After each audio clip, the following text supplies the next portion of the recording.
गणपति बप्पा मोरिया, मंगल मूर्ति मोरिया। आप सभी को श्याम सखी की तरफ से गणेश उत्सव की हार्दिक बधाई हो।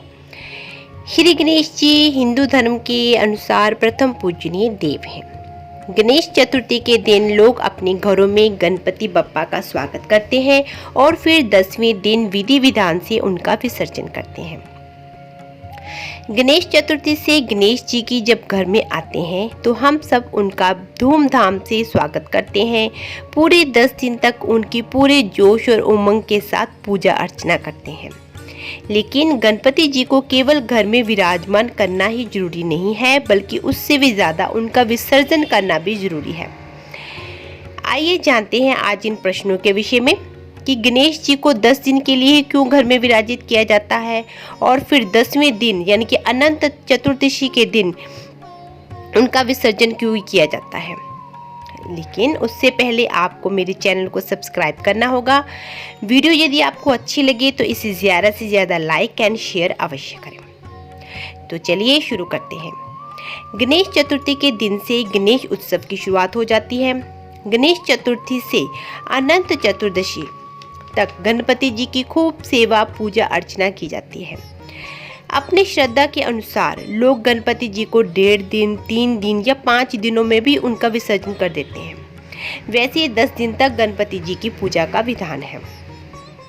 यदि आपने अपने घर में गणेश जी विराजमान किए हैं तो आपके लिए ये जानना बेहद ज़रूरी है कि गणेश जी की प्रतिमा के साथ हर समय कोई न कोई व्यक्ति अवश्य रहना चाहिए, अर्थात उन्हें अकेला नहीं छोड़ना चाहिए। साथ ही ध्यान रखें कि आप घर में सिर्फ और सिर्फ सात्विक भोजन ही पकाएं। लेकिन इस बात का ख्याल रखें कि सबसे पहले भोजन गणेश जी को ही अर्पित करें। भोग में गणपति जी को उनका प्रिय भोग लड्डू अवश्य अर्पित करें।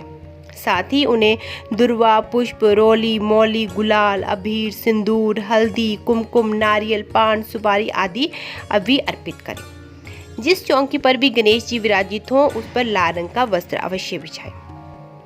जिस धूमधाम से हम गणपति जी को अपने घर विराजमान करते हैं उसी तरह उनकी विदाई भी करनी चाहिए। जिस दिन बप्पा को विसर्जन करें, नाचते गाते गुलाल उड़ाते हुए पूरे हर्षोल्लास के साथ, पूरे आनंद के साथ उनका जल में विसर्जन करें। गणेश विसर्जन के दिन आखिर उनका विसर्जन क्यों किया जाता है, आइए जानते हैं इनके पीछे की पौराणिक कथाएं।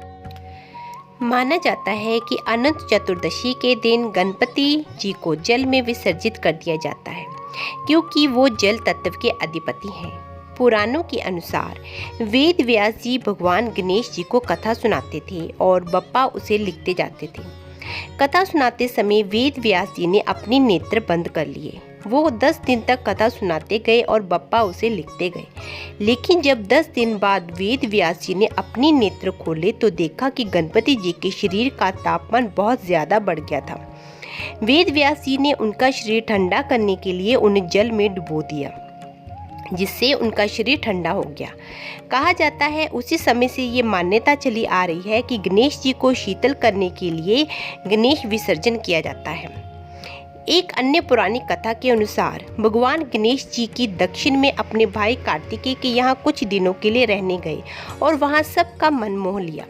फिर 10 दिन बाद जब यहाँ से अपने धाम के लिए विदा हुए और इस दौरान कार्तिकेय समेत सभी लोग काफ़ी भावुक हुए और गणपति जी को अगले साल फिर से आने का न्योता भी दिया। कहते हैं कि तभी तक गणेश विसर्जन का पर्व मनाया जाने लगा और भगवान गणेश से प्रार्थना की जाती है कि वे अगले साल फिर से सुख, समृद्धि और खुशियों के साथ हमारे घर पधारें।